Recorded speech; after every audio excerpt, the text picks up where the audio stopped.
damn it. We're here. We're back. This is the 2-month review. Hold on. I need to. Are you okay, Chad? No, I am not okay, Rachel. I am not okay at all. This is we're getting to the bottom, hopefully, and that there'll be ways back up soon. But my mental health is at very low points. I am forgot that we were going to be doing this immediately, and so I was like all blissed out in my Corona gear, and now I'm here. But for anyone, yeah, wow. Oh man, this is the weekly podcast brought to you by Open Learner 3%. We break down a big book. We take a big book, Dreams Part by Rodrigo Frazan and Will Vanderheiden right now. Break it down bit by bit, section by section, talk about it, discuss it, analyze it, drink a lot, make jokes, and try and get through this fucking quarantine coronavirus as best we could. This week, I'm joined by Rachel Cordasco. We may have Brian soon. He's on his way, so he might come, but maybe not. So, Rachel, how are you doing? It's been a while. I'll make myself proper. You banter. You vamp. Okay.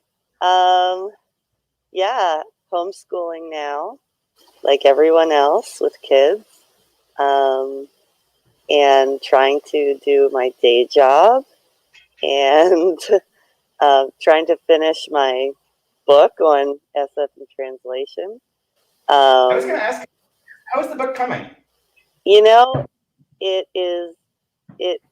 said, how long is your book going to be? And I said, 80,000 words. It's 120,000 words now.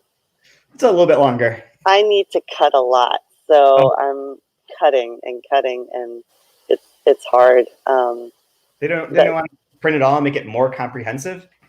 You know, I emailed my editor and I was like, is it okay if it's going to be like really, really long?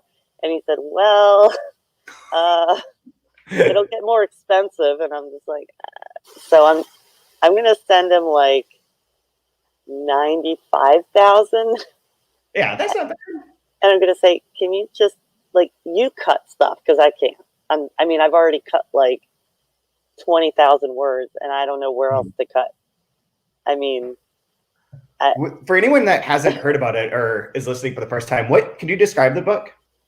Yeah, so it's going to basically be 14 chapters. Each chapter is on a different source language. The science fiction and fantasy that has been translated into English from that source language. So there's one on Arabic, Chinese, Hebrew, Russian, and it's basically just like 2 sentences about each book. It was shocking how much there was.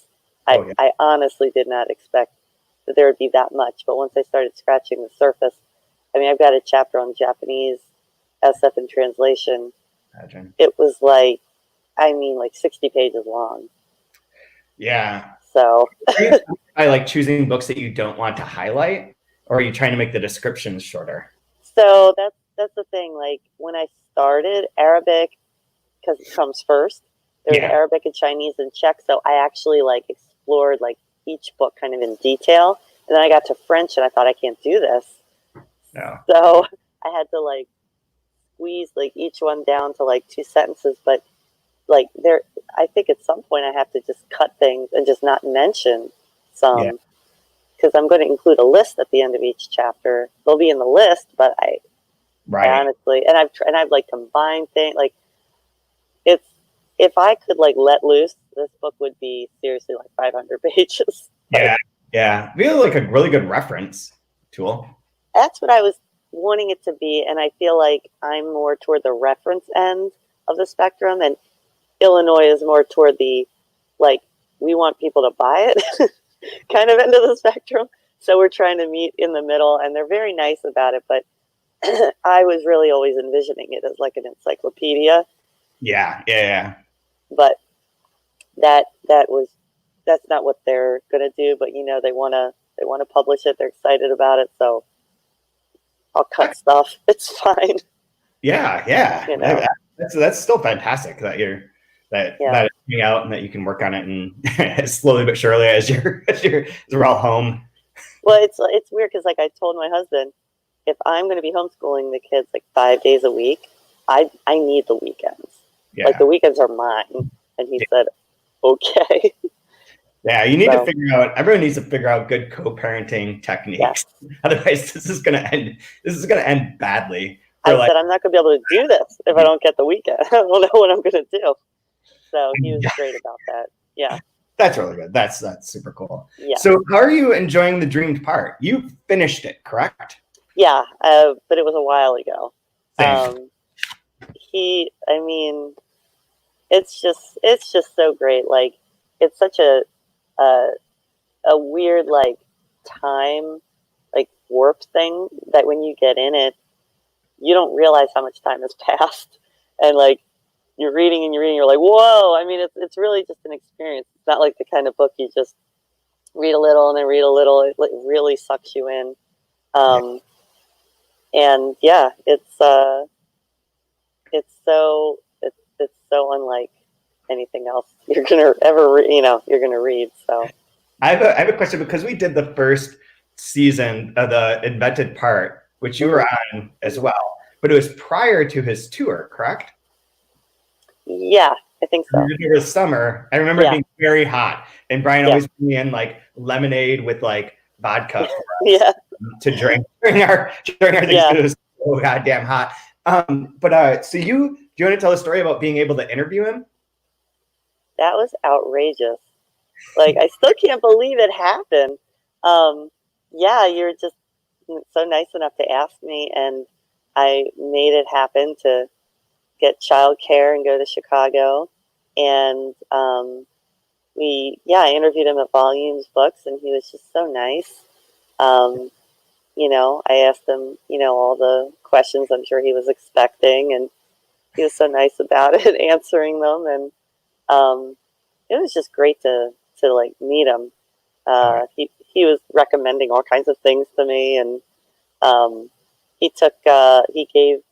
think he's the one that put the Invention of Morel in my hands. Oh, and he was like, I knew there was something. Yeah. He was like, you need to review Casares. And I was like, who? And he was like, here, put it in your hands now. And I was like, okay.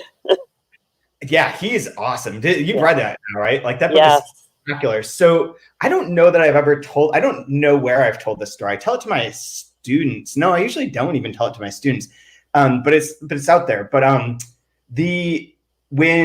after we had third placement on Lost, way back in the Lost days, and it was at Delkey Archive, and became friends with Greg Nations, who was running like the showrunner for Lost. He would ask at various points in time for recommendations of books that they would use in the show.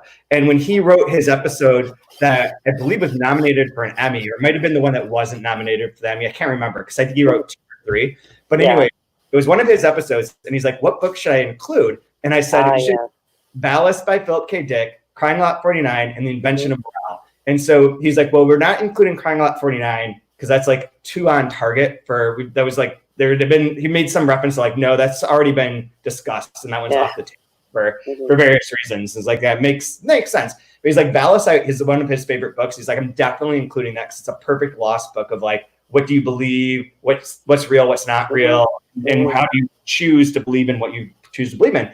It's like an Invention of Morel I hadn't heard of. So they got a copy from New York Review of Books and read it. And he's like, this is perfect. They gave it to Carlton Cuse and Damon Lindelof, and they're like, yes, this book is a perfect Lost book. It is perfect, Doesn't know what's happening. There's all these like images, you can't connect to anyone. It's so ideal. And so when that came out, when that episode came out, there were a bunch of people in like chat rooms being like, this is clearly where they stole the whole thing from. This is where they stole the entire show. No.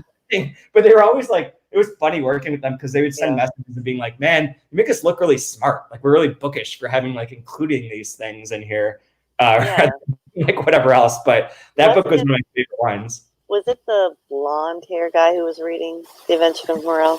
I believe the Sawyer. Okay. Yeah. I forget all the names. I don't know. I might be wrong about this, but I think John Locke is reading Valis because he's the character that has faith in the island and everything. And so the counterpoint to like, how do you, Right. the Philip K. Dick ballast thing is all about like, how do you believe in something you think you know when you know that you've been both insane and a drug addict? And Right. like that, your own narrative isn't trustworthy, but yet you had this experience that you 100% believe happened, and you have some empirical proof of, but like nevertheless, like you are a former, or I guess always schizophrenic, but not schizophrenic at the moment, but someone who's had schizophrenic breaks and was like a heavy drug user. So yeah, I love that book. I love Philip K. Dick. He's so great. I have 2 books of his I never had heard of that I found at the Strand last time that I thought about reading during this quarantine lockdown, but I haven't been able to get into. It might be too depressing. Like, don't read. Like, I hope no one's reading. Maze of Death is one of them. Which one? A Maze of Death. Oh no, but don't. I hope no one's reading Kafka or who else? Who else is really? Don't read Kafka right now. That is a bad idea. It's just. There's that new collection of short stories coming. The collected Kafka, or whatever it's called, Lost Writings, I think, something to that effect. But I mean, he's only for reading in happy times, I can tell you. I tried to read the trial, I think, when I was in college, and I was in a very low point, and I thought, let me read some Kafka, and I was like, whoa, this is making me much worse. I need to stop. Everything is hopeless. Yeah, and then I was like, well, what can I read now? And then I realized that everything is like really, like all this good literature, none of it's happy. Like, I don't know what I was thinking. No, I've been trying to find things that are funny, and right now Henry Green's working, Muriel Spark definitely, John Cheever, things that are old, out of time. I think I mentioned this on here last week, like things that are like not from our period, but like 50s British, something about that. Like it seems, I can get it, or like suburban America, but like that seems safe and okay. There's no cell phone, there's no like global anxiety in the same way. I mean, there's been wars equally like destructive, not far more so in a way, but like at least that's something I've settled my peace with, and that's not like happening currently in the same way. Well, you just made me think. Well, the what you should be reading now is who's the guy who wrote Tristram Shandy?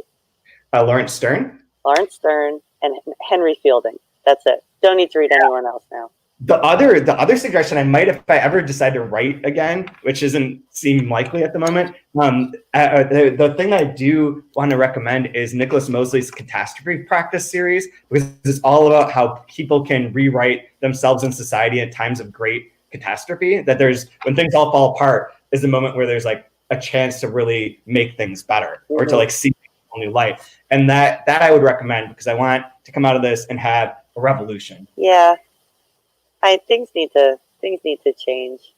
Yeah. But I'm the kind of person that sits here and complains about it and doesn't do anything. So I hope other people make some good changes. I want to believe that I've been groomed for this moment in time. This is what I've been waiting for. This is what you were born for, Chad. Born for the revolution, the post-COVID. Anyways, let's talk about this. So you do have one more story. So you said when you read the Dream Part a while ago, but you read it under some weird circumstances. Yeah, I was supposed to go to traffic court. Well, okay, I was supposed to pay a ticket, and for speeding. Whatever, I wasn't speeding, and my husband's like, just pay it, and I said no, because I wasn't speeding. So I was like, I'm going to traffic court, and he's like, all right. So I had to like really like make an effort to get there, to get downtown, and this whole thing. And I was like, oh, I've got the Dream Part. I'm going to start reading this. So I walked in too early, and I guess I looked kind of innocent because I walked up to the guy, and he was like, are you here for like DUI or something? And I was like, no, just for cause speeding. He was like, oh, he said, okay, well, sit over there because you're early. And so I started reading, and like I said, I forgot how much time passed, and I was like really like making it through, and I was like, what is even happening? They're at the, I was also like not understanding what was going on. And I was really into it. And then suddenly I looked up, and there was a line of people next to me, and they were all on their phones. And there I was with this like big book, and I was like, like reading it, like writing it. And they must have been like, who is that insane person? And by the time they called us, I had read like 100 pages. Wow. That's a perfect Rodrigo story, though, with the cell phones and versus the person who has a book. I just remembered something. Hold on. So I came back from Europe to this nonsense, and I got this, a jury duty certificate. Oh my God, no. To reply to by, tomorrow. So I have till tomorrow to reply to it. But I already did jury duty like a year ago. So then no, what is that? But like, there's no jury duty going. There's no jury now, no. Like, I kind of don't want to fill it out and see if they come and summons me or something, or like just wait. They come and like try and arrest me. Just wait and see. Yeah, come on. What is that? That is crazy. Jury duty. Way. I can barely make it through a day. I can't do this. The other thing I haven't done is file my taxes because I figure like the world's all just gonna end and we don't have to. So like I'm just gonna wait. Like you got extra time. Yeah, you got a lot of extra time. Exactly. Well, look, my friends say to me, like some of my friends have said, let's do like a virtual play date with our kids, and I'm like, another thing to do. That's yet another thing, and then the kids are like, can I have a snack? And I'm like, okay, snack. All right, let's do this thing. It's like every day you just have to like, dinner. Okay. It's so different because I'm doing all the same things I was doing, but not like this. Yeah. I don't know. I have to teach on Zoom every day. And I have to, and because we had people working on our kitchen about things, and like, and because the kids here, like I teach from the bedroom, the quietest space. So I'm just like curl up in bed, prop the computer on a pillow, and like pontificate to like 12 little boxes for like an hour and 15 minutes. And every time I'm like, guys, this won't go the whole time because I can't really do this. Like it's really hard. There's no feedback. You guys are silent and muted, and it's like talking to myself in this room. And they'll be like, an hour and 15 minutes later, I'll be like, oh shit. Like I did the whole class again. Like I just like get lost in like, for a while it was like, well, I don't talk to anyone else. Like you're the only people you might as well talk to them. Yeah. You're everything. Explain why I hate coincidences yesterday's class. It's like, this is why coincidences suck in fiction. And this is why things are bad. But anyways, so going from traffic court to Emily Brontë. This section today that we're talking about is pages 155 through 202. We left off. So you mentioned that you didn't know what was going on and it was confused, and we talked about that a lot in the last episodes of like how, especially in the first part, things are sort of inverted, so you get the kind of explanation for what's happening at the beginning in a different way. And then with the beginning of the second part in last week's episode, we did a lot because I knew the frame. And Brian hasn't read it except up through the parts that we're at. So he doesn't know more. So I did a lot to try and frame that and explain it. And to get like that part put together so you understood like the tulpas, the books that she's writing, that is Penelope, where Penelope was, blah, blah, blah, blah. And then today, when we get to chapter 3 of the second part, which starts on page 156, I guess, all of a sudden it all becomes much more clear. Like everything in this section is like straightforward. Like there's no need to like really, there's little hidden things that are in there, or like subtly passed over, which is something that Derek Main said when he was on about how he liked that the book has like a great tragedy in it, but it's only like kind of under the surface or like just touched on in like a sentence here and there. It's beautifully done. It is amazing. Yeah. Like how he like draws out that central tragedy. Mm-hmm. And misunderstandings, and it's like one breadcrumb every 7 feet. How he could keep that going, I don't know. I have no idea, but like there is like with that, like if you were reading this and if you're trying to read along, or if you're just reading on your own and you're like struggling and being like, I don't know where I am, get to this point. If you get to page, it's crazy to say this, but you get to page 156 and suddenly you're like, I have my footing now. And it's not because you figured out what's going on or what the structure is, so much as this is a chapter that's just like, it's about Penelope's obsession with Wuthering Heights. Yeah, that's all. There we go. Like I remember Catch 22 is like maybe 250 pages, and I just hated it for the first 100 pages and thought, I can't finish this. And I was like, you know what? I'm just going to get to page 100. Yeah. And once I got to page 100, I was like, this is the most brilliant thing, whatever. So with Rodrigo, you can't stop that soon. You got to like keep going. You got to go to at least, like, if you're like, what? I don't understand. I mean, the book itself is already like over 500 pages. Get to at least, 150, 200. Yeah. And if by then you're still like, I don't, okay, but you can't stop after 50, you got to keep going. You may not know what the overall thing is, but at least this one's very straightforward. And that you're not like, we're on a fucking moon? And what are tulpas? And who's writing it? What the dream? I know.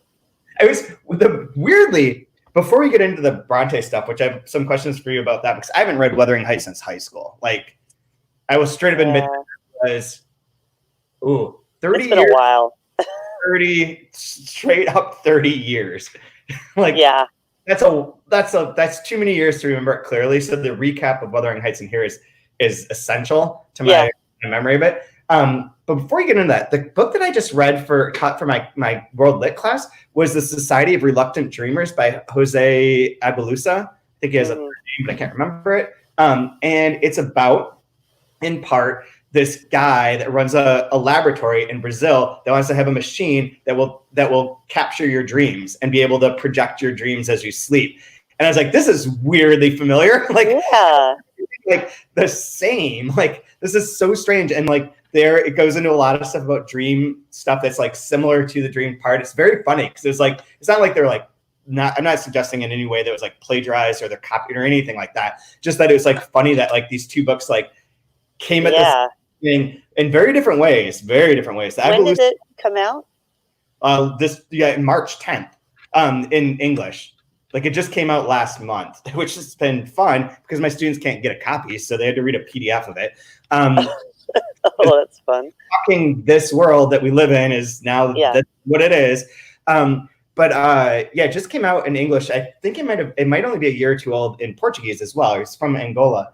And it treats dreams wholly differently than Rodrigo does. And so I got to explain to the class this big difference between using a dream as like a thing that happens to a character. A character has a dream, or you can talk about wanting to record a dream, or you can make art like a dream and be very sincere about it. Whereas the dream part embraces dream logic in a way that's more like a David Lynch movie and more like a actual like the dream logic, and the fact that you can create a different way of telling stories by embracing that rather than the way that Aguilusa does, where it's just like a dream exists and it's a separate thing that they just talk about. Like, it's not infecting text. Unless maybe it does. For anyone who's read that, I have a lot of questions about the nature of that, the plots of that, because I think that most of them are kind of odd. But anyways, that's a different discussion. I feel like I was looking at that book and trying to decide if it was SF in translation or not, because it seems very familiar. It's on the borderline, I guess, because they do things that are not real. Like, there is no machine that I don't think. I've never looked this up. I'm just going to assume this is not real. No. But the same thing, like, this place wants to like do experiments on people's dreams. And it's like, it's fucking exactly the same as Rodrigo's book, but with none of the consequences. Well, you know what I was remembering about this book is long, long ago when I read books that were originally written in English. I haven't done that in years, but when there was a book that I read. I cannot even remember the title, but it was about not dream deprivation, but like straight up insomnia. And it was imagining a dystopia, like what would happen if no one could sleep. And it was like, this book wrote itself. I mean, what do you think's going to happen? Obviously everyone went crazy, but it was, that same kind of like, what would happen if we don't have that time to replenish psychologically and physically? How would people break down? And it was pretty good in that it was very much like, it seemed pretty realistic. It wasn't like everybody snapped at once. It was like a slow kind of, deterioration before they realized that, that was it. But I wish I could remember, because I remember it was like pretty good, but I guess not good enough because I can't remember what it's called. So I don't know. There's a book that's either came out or is coming out or came out last fall. That's a woman's 1 year diary of insomnia, where she had insomnia for like a year, and it's just like that, writing that thing out. So all that. But anyways, okay. So we get to Penelope now. After the introductory parts, chapter 3, we get to Penelope very clearly, and she is in a nunnery. Is that correct? Yeah, Our Lady of Our Lady of Our Lady. Ellipses, yeah. It's always included, and she loves ellipses. So she's there because she her house burns down in the invented part. Her son has gone missing, which is alluded to here, and we'll get to that in 1 second. And then she apparently goes to the Brontê Museum and in some way defiles it. And so they're like, oh shit, like you're in a lot of trouble. But they work out an arrangement whereby she won't be in trouble for trying to screw with the Brontê home, but instead she has to go into this nunnery and get psychological treatment and donate some money or whatever. So she's at this point in time, we learn through brief hints that she is a very popular writer. And this is what links up to what I was saying last week. I don't think we gave away too much of it, but her Tulpa books are like incredibly popular. People love them. She's far more popular than her bad brother who writes all the crazy stuff. And she's much wider read, much more successful. He's always wanted to collaborate with her. And now she's in this, not asylum, but in this nunnery. And she is obsessed, as we learn in this. We'll go through a few bits of her biography and what's going on with her in a second. But the main gist of this chapter is we get to find out that she is 100% obsessed with Wuthering Heights. And that is her book. That is everything to her. In sort of the way that like Tender as the Night was for the different characters in the invented part. But this is just her, and it's just Wuthering Heights, period. And so this chapter, we get a whole kind of history of the Brontës, the Brontë sisters, a lot about the reception of Wuthering Heights, especially by Charlotte Brontë, who sort of like backhandedly savages it every chance that she can get. And the way that this book becomes like a singular, unique book within like the pantheon, but is at the beginning was like dismissed in various ways as being, not fully formed, wild, outrageous, blah, blah, blah, which is really interesting too. And like where this like singularity of this book that is like unlike anything else kind of comes from, and how it comes to be is really reflects off of a lot of the different motifs and ideas that have been set up through the first part of this, of like the creativity of dreams and the sort of the overall overarching question of where did books come from that's been driving this trilogy so far. So the question, let's start with the Brontê stuff. Do you remember Wuthering Heights? I remember being extremely disturbed by it because I read it also about 25 years ago.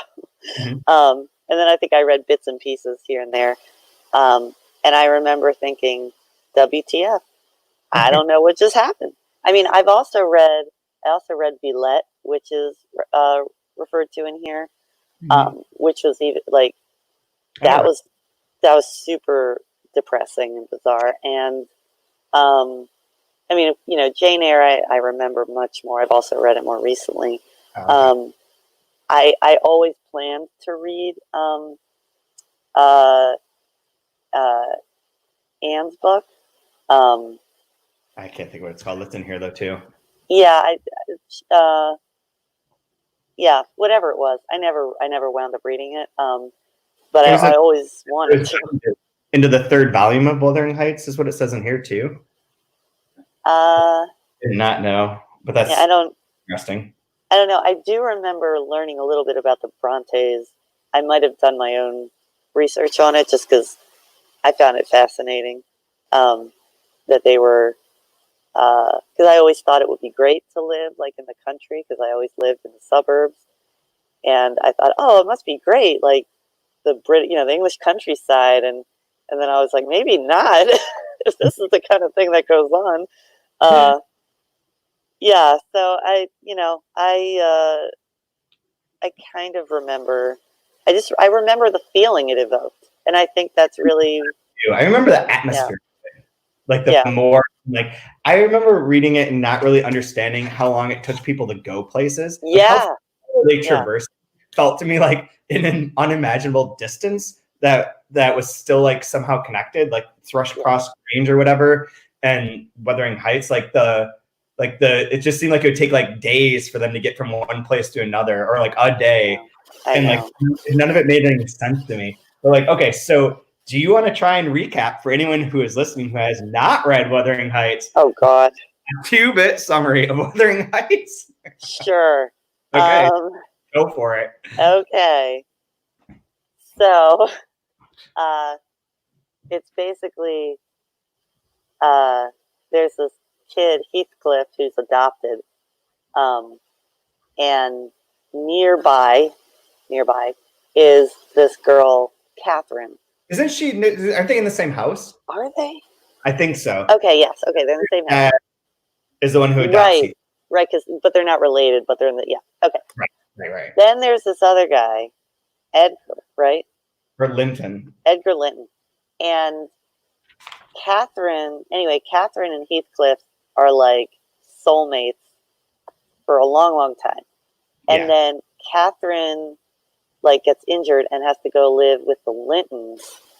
And then I think she decides that she should marry Edgar instead of Heathcliff for reasons. And then Heathcliff like loses his mind. And then Catherine, does she have a daughter? She has a daughter, right? Yeah. And then she dies. Whose name's Catherine? It's got to be the same name so that we're all confused. Yep. And Catherine.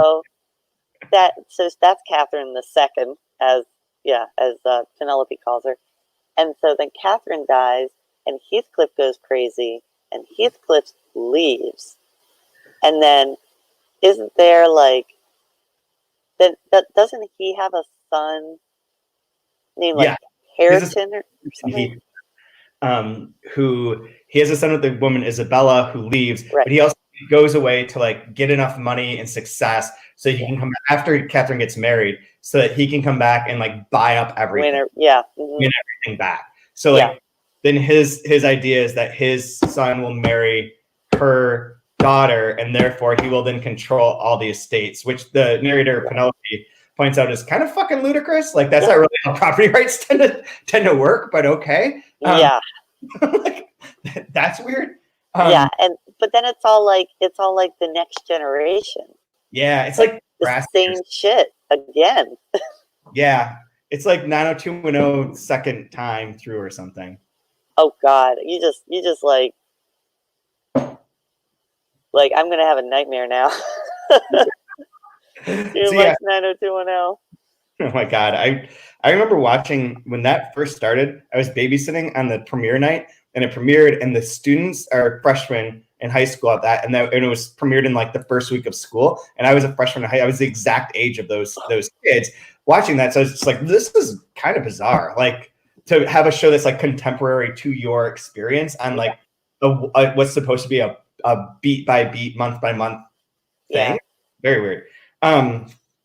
But yeah, so then Edgar dies and Linton dies, and I forget how this ends. I don't remember how the book actually totally ends, but it is told through Nellie, the maid, telling Lockwood, who comes to rent the property from Heathcliff, all about this like crazy history, and tells him the first part of it, and he's like, "This is fucked up," and he leaves and comes back, and then she's like, "Oh shit, you missed a lot." More stuff. Like the mid-season finale happened while you went away back to London for a couple weeks. So then she fills them all in on it, in a way, like Wuthering Heights might seem like a strange book to be a focal point for a Faison book, since it's usually Nabokov and Fitzgerald and John Cheever and Bob Dylan, and like there's a certain like grouping of things, and this doesn't seem to fit that. But the thing that does fit, especially for this, is that book doesn't work under necessarily dream logic, but it works under a way in which there's too many narrators kind of telling their own part. Right. And this book has a lot of that going on in these first chapters of like, this is being told to this by this, who's dreaming who's writing whom. Yeah. Like these kind of questions come up. Wuthering Heights, like just in this recap, which is why it's been so long, I don't remember like how it's actually written. But in the recap, it's like seems like a bizarre nesting of narratives that like each sort of operate in a way that like feels almost disconnected or almost dreamlike, because they are just like, oh yeah, Heathcliff's obsessed with the Catherine, and like she dies and he goes fucking mad and screams and beats up a tree and shit, and like get her out so that he can like put his lock of hair with her, knock out part of her coffin so that when he gets buried, their bones will intermingle. Like, I know. This book is weird. I think Wuthering Heights is weird. Well, it's very operatic. Like, that's the thing. Opera is so over the top, and it knows it's over the top, and it gives the audience that because it knows the audience wants that. And it seems like Lockwood is, based on this recount, Lockwood is kind of boring, and he's like the first layer. Nellie is the kind of person who, like, if she just went to the market for something, like, she'd come back with a whole thing. Like, I saw this person and that person and this person, and so she tells them the story that's nested in. It's so unbelievable that you're like, this is mediated through so many people. It's like a game of telephone. But how that information passed along is also weird. Yeah, it's almost like she's like, her telling of it is almost like, I was going to say the MacGuffin of this, but I don't know that that's right. But like, no, Lockwood's the MacGuffin. Lockwood trying to rent the thing sets this whole thing in motion, of which else is telling.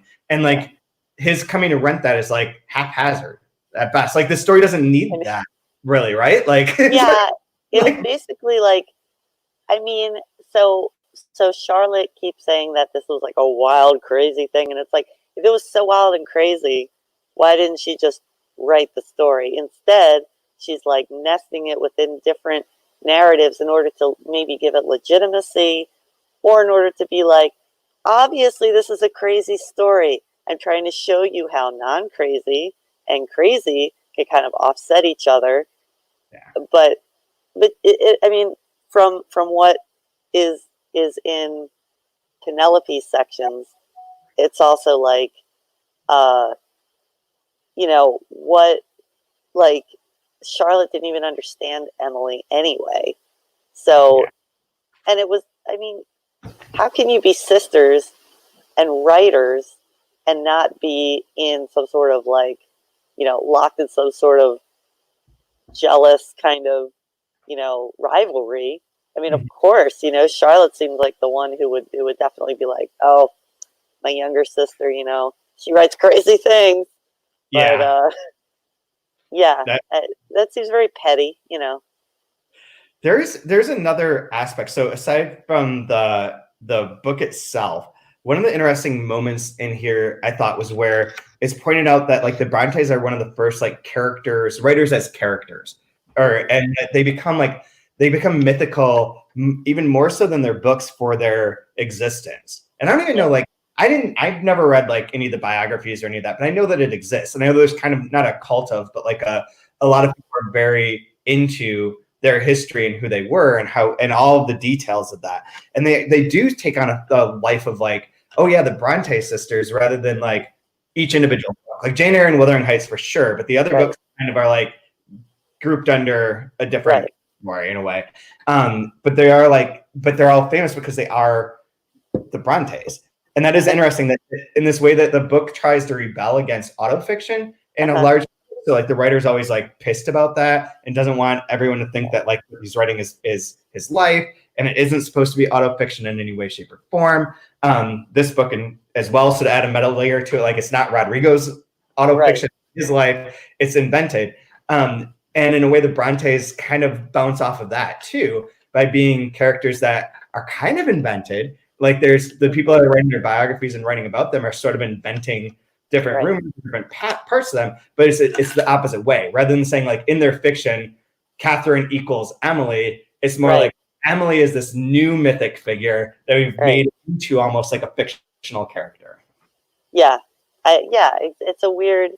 Yeah, I mean they're like kind of. I mean, it's so weird because they were so like reclusive, and that adds to the to the aura of mystery. But if I could do a show and share for a minute here, I have The Life of Charlotte Brontê by Elizabeth Gaskell. Nice. Observe, right here. I started trying to read it a while ago, and I didn't make it past, like, I don't know, page 10. But yeah, I got it right here. That's really cool. Yeah. It's funny because that is in here. It's in here, and I was like, oh, I have that. And I went, like, tearing through my bookshelves, like, trying to find it. I don't know how I found it, but yeah, and it's interesting because I don't know a whole lot about Elizabeth Gaskell, but it's weird. It's a writer writing about another writer who wrote about. I mean, it just gets so complicated that you forget. Like, I mean, anytime you write a biography, it is I mean, you've got to pick and choose. Like, a biography is not a straight. I mean, it's impossible. So it's a fiction in itself.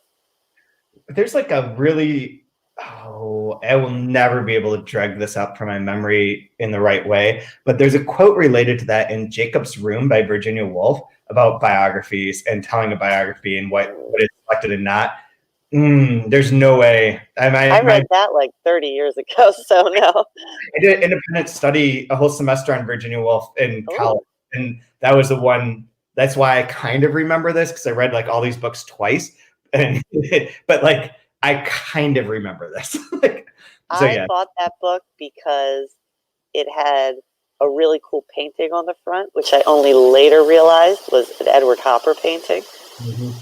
And I loved Edward Hopper later than I read that book, and then I realized, and I was like, oh, Virginia Woolf and I have a very kind of strange love-hate relationship. So, yeah, I don't know. Favorite writer for a long time. Like, I thought everything that she did was like magic. But I haven't back and forth with a long time. Her. Yeah. But anyway, so we do get a hint of what's to come in a way, where the fact that Penelope first finds out about Wuthering Heights not through the book, but through the Venezuelan soap opera version. It was Spanish telenovela, yeah. Novella that's basically seems to consist of Heathcliff and Catherine each yelling, "Catherine! Catherine!" in like a poorly fogged up area with fake stones and stuff. So yeah. Which is cool, but that's gonna come back in a way later, if I remember correctly. But like, she talks about how she saw it like that, and it's connected to everything's connected to her parents disappearing, or her parents not being around. Mm-hmm. And she's saying she was watching that because one of the many Rosalitas who watched her, who was a babysitter, turned it on. And yeah, she was like really attracted to it. And then she saw based on the novel, and that, I guess, legitimized it for her. So she then went and got the novel, and then learned English by reading the novel in English. So she knows it in so many ways. A big shout out to Will. Let me see if I can find this. Yeah, a big shout out to Will for page 170. Yeah, 179, where she's learning to read it through the bilingual dictionaries. Eles más myself than I am y no puedo vivir sin my life is like a mixture of like the two languages in a way that like who knows what it was in the original, and whatever. I give Will props for making that sentence work and like blending those two in such an interesting way that you can like decipher it, but like it is funny to like flip back and forth between the two languages and like one after the other, just like that.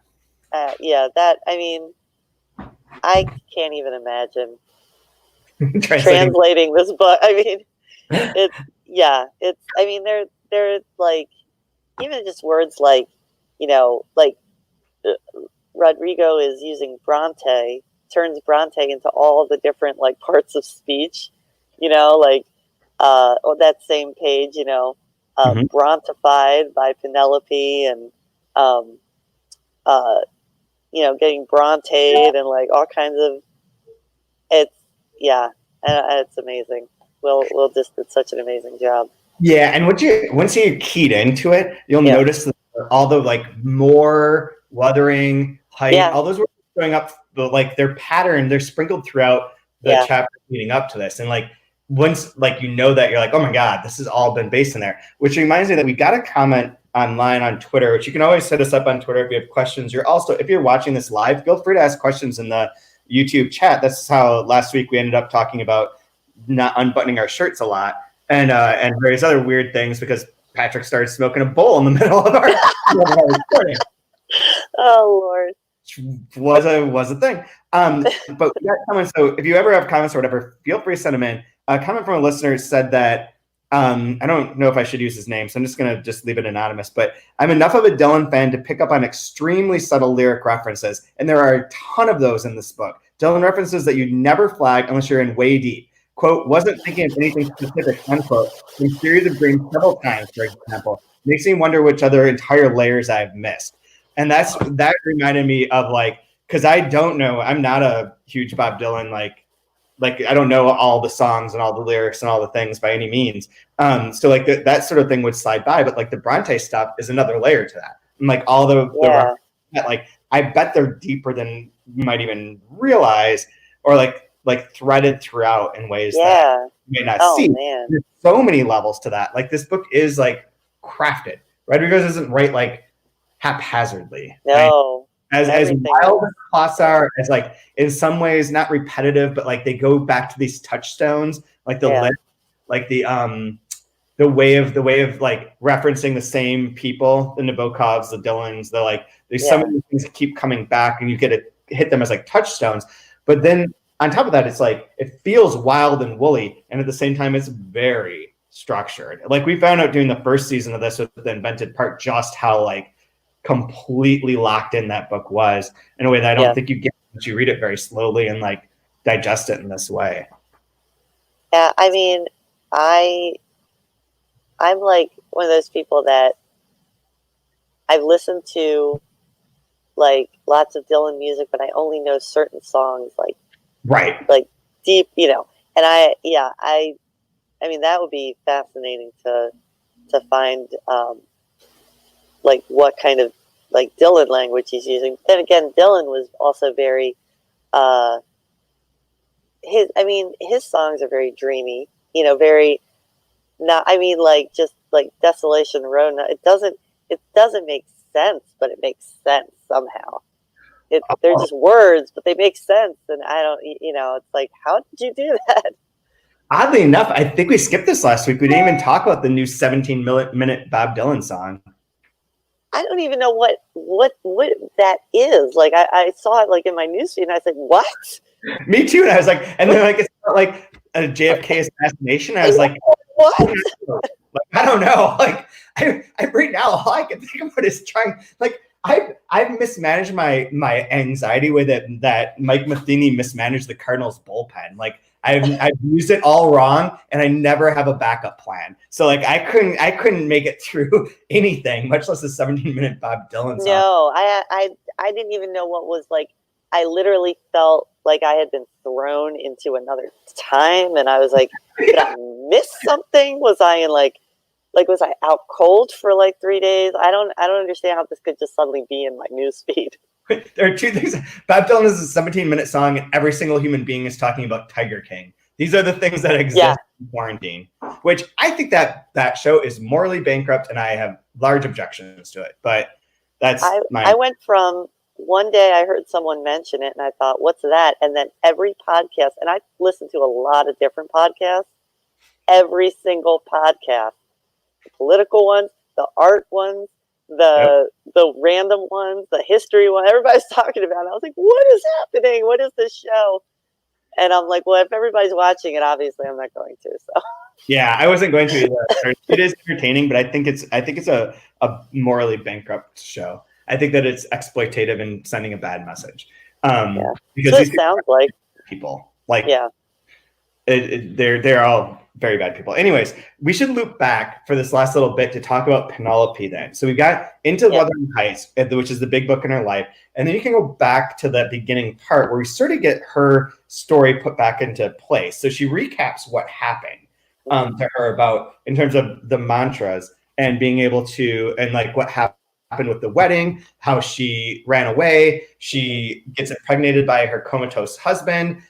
She mentions the green cows that she leaves with. She also finds diamonds, which isn't mentioned in here, but that is in the invented part. And you get sort of like the quick recap of there. You also get sly reference that that English readers might not know about yet, but it says that she's complaining about her brother. Penelope has read her bad brother's books, including the one on commission, in which her bad brother had the audacity and lack of respect to appropriate the karmas. The karmas who, if they belong to anyone, belong to her, transplanting them from Abracadabra to Mexico City. That is mantra. That is Frezan's mantra, which was commissioned as part of this millennial project, in which in the year 2000, a bunch of authors were commissioned to write about different cities.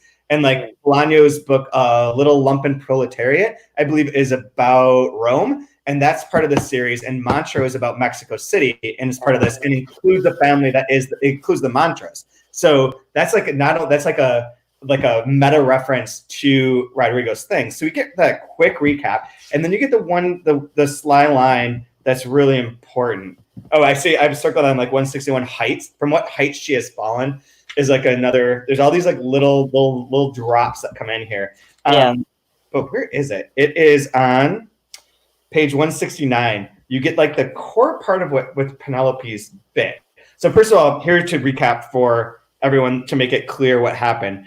So all of a sudden, for Penelope, everything happens suddenly, as if she landed in the middle of a party where everyone is talking about the same thing at the same time, but telling different parts of the story. Her bad brother has a kind of psychotic break in a particle accelerator near Montreux.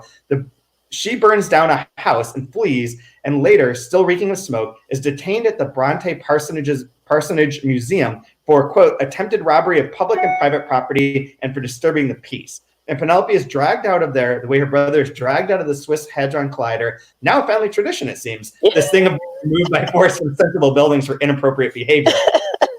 Her publishing house, Pull Strings, though the whole episode is still a great publicity stunt, our misanthropic star author, adored by children and young adults, victim of a literary crisis from which we're certain great things will emerge. And they agree to make a generous donation to the museum in honor of the Bronte's memory, and they plan to announce her stay at Our Lady of Our Lady of Our Lady of ...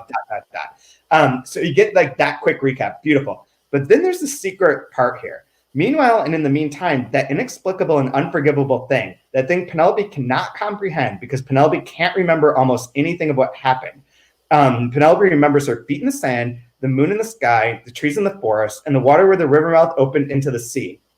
And later, the beams of flashlights, and that for her, unnameable name in the mouths of everyone searching for and not finding that name's small yet immense owner. Penelope remembers all of that, but doesn't remember the most important thing, the most important part. Oft recap of the event. One night, at her house on the beach, Penelope went out for a walk with her little son, and Penelope returned to the beach house alone without him. And so there's like, that is the core part for her, is that she had her son and he is gone. And she doesn't remember what happened, and he is not found.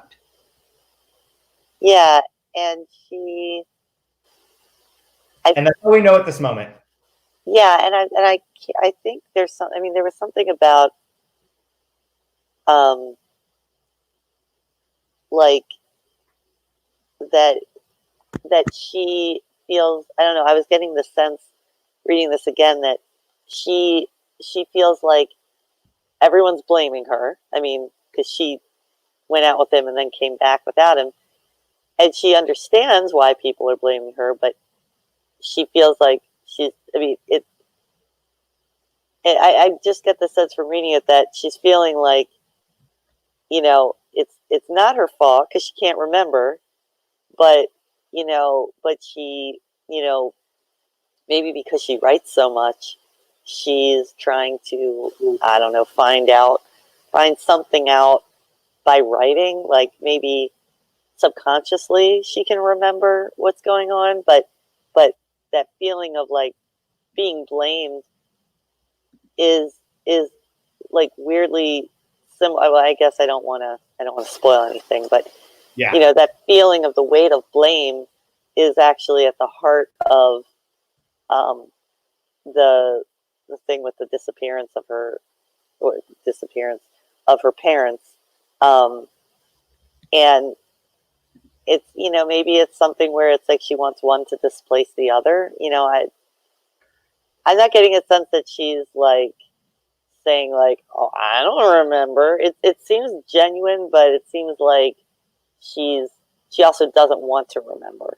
Right. So she's creating a whole other universe so that she can lose herself in this other universe and not remember what happened because maybe it was traumatic or something, And that's a moment where there's like this pushback against interpretation of the real life author into fiction, where she's like, we don't want people to think that this abandoned boy that she writes about in all of her books that are incredibly popular is based on her missing son. Right. Yeah. So it's another time where like the creativity versus the reality and the interpretation thing pops up. So that's where she is right now. So that's right there. The problem, if you're a writer, if you devote yourself to recounting something that doesn't exist, so it'll exist for others, that's where the lines get a little blurred. Yeah. And so is she a young adult writer? Is that what her books are? It says that joke. I Blu-ray past it, but like it's a very funny joke where it says the whole episode is a great publicity stunt. Our misanthropic star author, adored by children and young adults and adults. Yeah, like it's like it's that. It's the fact that like most adults just read YA. Yeah, and it I mean, it just makes me think, and I feel like Rodrigo is so like tuned into so many things that he's got to know that there's this. I mean, I feel like I could say this to you, but I know a lot of people get like, "Whoa!" But there's this kind of insecurity that people have about reading certain YA, that then they'll go like crazy if you say, "Why are you reading YA? Like, aren't you an adult?" And it's like, "What? No, this is like a whole thing," and it's this like need to legitimize what you love. It's like, if you love to read that stuff, that's fine, but there's this feeling of like, no, this is like super important, and it's like YA means this whole thing, and it's like it's just it's a marketing thing. I don't know if this still exists in any widespread way, but there was that moment in time where there's the new adult section. Oh yes, whatever that is. It's like YA books with different covers. Yeah. In a section of the store that makes you feel like you're not a child. Yeah. I remember that. I was like, "What is this?" But I mean, like, marketing. Would the Babysitters Club, like, what would that be considered? No way you put that in new adult. That is YA straight up. I mean, I read that stuff when I was like a young adult, but I don't know. I mean, I'm not like, everybody can read whatever they want. It's fine, but it's like there's this weird like insane like riotous mania that goes on around these books, like the big one. What's the big one? The one right now? No, the one that was like really big, that with the lottery. Harry Potter? No. Hunger Games? Hunger Games. There you go. Yeah. I know about four of these books, and those are two of them. Yeah. Hunger Games, and there was another one, I don't know, but like Divergent? People get like it's like crazy. I mean, it's way more than people get for like a book that's like, I don't know, by some big author now, like an adult, whatever. But it's like there's some sort of it's some sort of energy, and like too soon. I don't know. It kind of makes me like tired. Ironically, or that's a perfect segue, I guess, is that I have my quote for this week. My favorite line from this week ties exactly into that. And it's from page 171. And I just like it because I don't know, because it's something about literature that I like. And so she says, it's talking about Wuthering Heights. A book that transcends borders and languages because what it sets out and carries along and pushes through to the end of the road is a universal feeling. To have once felt a love like that, to feel love like that, to know you'll never feel a love like that. Like there's something about that part that I really like, of like the power of that book to her, and like relates to what you're saying about the YA stuff, that sort of thing can become that it's almost fantasy in a way. Yeah.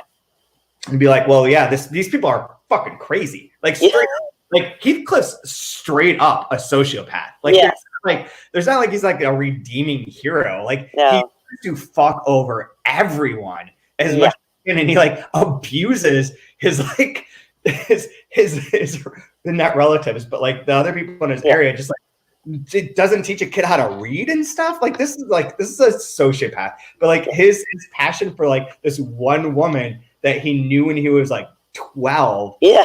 Like the shit that you would you came in. Yeah, it could only work in this context. Like it's not a thing. Did you happen to see that The Guardian had an article that was like the new hot trend in fiction is quarantine porn? Really? Quarantine erotica. I Get Off by Washing My Hands was the name of one of the books, and I'm fucking there for this. Like I think that's great. Like I want quarantine erotica. I decided that maybe that's my future. Nothing else in this world is going to exist or matter. Why not? I like how people. So I can try that. I mean, but like, how about all the people that are suddenly flooding like self-publishing platforms with pandemic? It's like. I know that there are people out there who have written this and people who deserve to, but I don't think I want to read a quarantine diary at this moment in time. No. And people are really trying to capitalize on it. It's like, it's not even too soon. It's like, it's still happening.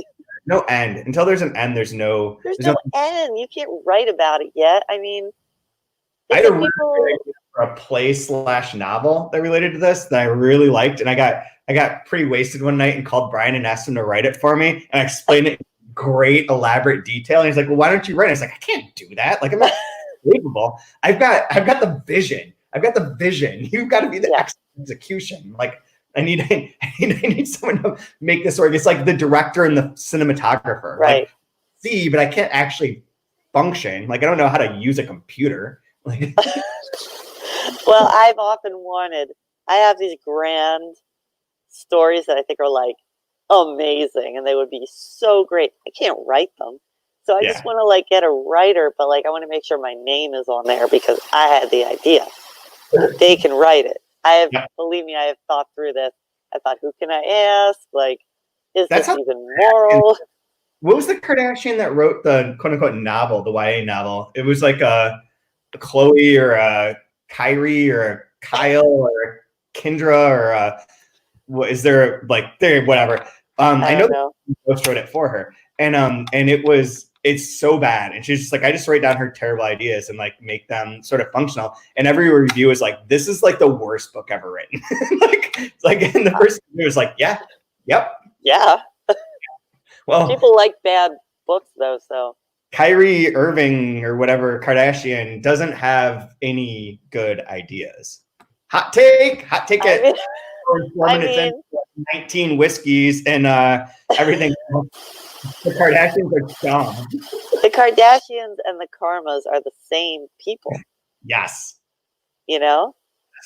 Like they think like, and I love the whole part about where Penelope was discussing Wuthering Heights with them, and oh man, where was it? It was so great. You just reminded me of that too. It was so great. They were like, wait, oh, okay, 187.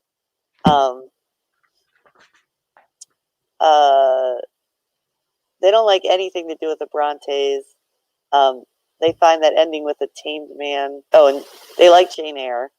And then really what the Karmas want for Penelope is to spend less time reading alone, which makes them very nervous. Nothing unnerves a Karma more than solitude. Nothing upsets or unsettles someone who doesn't read more than the happiness of someone reading. Oh my God. I love that. The cameras Yeah. are so funny. So funny. So do you have a favorite line? Oh my God, I have so many. Let's see. Oh, I really liked the idea of the Trinity that keeps coming up. The fact that that there's three sisters, and so on the top of page 189. So back to what we were talking to about the sisters suddenly becoming famous. Mm-hmm. The three became fascinating, like everything that comes in trios: the Holy Trinity, and the three graces, and three furies, and three fairies, and three witches of Macbeth, and three daughters of Lear, and the three stooges, which was like, you got to do like a double take because you're deep into like the Shakespeare, and then you're like, wait, what? The three who? And then the three knocks of the ghost on the table of the medium, and the three verbal tenses, and the three possible answers to the same question, and three wishes to be granted, which is so great because my kids insist on watching Aladdin. We've now watched Oh no. the original and the remake, The each one twice in 2 months. Well, Jesus. So I watched both every day. Really? I watched Bolt every day for 2 years, I think. I managed to not accept any part of it into my mind, aside from one line where she says, "I'm Mindy from the network." That is the only thing I is I'm Mindy from the network. And the rest of it I managed to just block out. But it is the only movie that Alex wants to watch. Listen, Bolt. When the boys were his age, okay, I watched Fraggle Rock is pretty great, I admit, but it was on because I turned it on because that's all they wanted all the time. I speak entire episodes of Fraggle Rock sometimes. Fraggle Rock is your Wuthering Heights. It is my Wuthering Heights. Not that I wanted it to be. If you ever end up in a nunnery because you tried to burn something down, you can live. It's because of that. I mean, I quote it so often that even my husband, who's the one who told me to show it to the boys, because my husband had watched it, I never watched it. I was a Sesame Street only girl. And I watched, and I'm like, it's like burned into my brain. For 2 years, yeah, every single day it was just like, and when you got twins, the whole thing about screen time, should we do screen? It's like, no, there's screen time. Yeah. With even one, like I know I have parent friends who are like, never, and it's like, yeah, go fuck yourself. Like, because up at 4:30, it's like, this is what YouTube is for. YouTube is so that my kid can watch this and I can rest because it's 4:30 in the morning. Thank the Lord for screens. I think that's probably why they beat me and drugged me all the time, was because like I was up at 4:30 in the morning and there's no YouTube. They're like, well, give him drugs, roofie that kid, get that kid back asleep. That's a bad place to end, but that's probably where we should end. Where should people, do you want to plug anything, or where should people find you online? So you can, since the coronavirus, I have not been posting as much on Twitter and Facebook, but in the off chance I do, I'm at rcordas, RCORDAS, and I mostly tweet about all things translation, SF and translation, and going crazy with, homeschooling. And the website sfandtranslation.com, which I am trying to keep up to date. And yeah, I'm on Facebook. There's a speculative fiction and translation Facebook page. Again, not updating it as often because I think everyone understands, anything. I'm trying, but all those things. Whatever. This is the last thing I want to say before we are long, but like whatever, people are still watching. So there's this weird element of like during the day I'm like sort of annoyed that there's nothing to read about on my newsfeed or my phone aside from virus stuff. Mm-hmm. And then at the same time I'm like, I don't want to produce that content. And like I don't want to be the one to like, I don't want to be here trying to like write something that's like free from the current situation. in any way. So I don't know how to blog. I don't know how to write anymore. Like I have something that was going to be, because I was going to write a book, and I don't think it's going to happen anymore. I think it got side railed by this whole thing. And like, I think it's just going to be tabled for the time, but I have a very long part of it for the first chapter that I might just run on our website. I just have to clear it with the translator first, but that would be like a way to do something. But otherwise I'm just like, I don't know, man. I don't know how to do this right now. I mean, that's the thing. I've just been like revising things. Yeah. I haven't written anything like original. I haven't even written a review of anything since this all started. Me neither. And I can't imagine doing it. I haven't even had time to read. Like, I thought I would have time to read. I don't, like, I have weird like pockets of time, and I can't get anything done. And then sometimes I do, and then it's like this one thing, but I didn't do the other thing, and then it's just crazy. Yeah, I mean, this really is like the biggest problem about the coronavirus is that when we're done, it's going to be the survivors are like 100% alcoholics. It'll be like 2020, the year I got good at alcohol. The year I was able to like drink throughout the day and seem fine. Yeah, the year in which I realized day drinking is totally okay. Listen, at the Seder, at the Seder tonight, I was drinking Manischewitz wine, but I was like putting it back. I'm like, this is Manischewitz wine. This is like, I'm putting this. I was just like, whatever. I'm like drinking. Everybody's like, I can't see you on the Zoom, and I'm like pouring some more. Yep. Well, we saw this at the beginning. So anyway, so thank you all for listening. We will be back next week. I don't know who our guests will be at this point in time. And I don't have the pages open as to what we're reading to, but it's probably around 240 or so. It'll be in the show notes, so you can check it out there. But we will be back next Wednesday to have a little bit of fun and try and bring a little levity to the quarantine situation. I keep saying quarantine, I guess lockdown is more accurate. But I think we go to 254 next week because that's the end of the second section.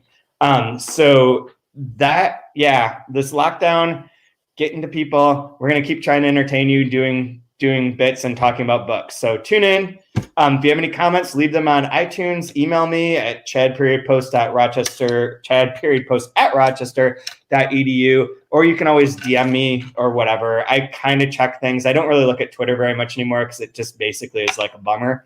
And I know everyone's trying not to be a bummer, but sorry, it's still a bummer. So I just stay away until I get drunk enough that I just go on and reply randomly to whatever thing I see. So if you get a random weird response on Twitter, that's what's happening. So anyways, thank you guys. We'll see you next week. Thank you.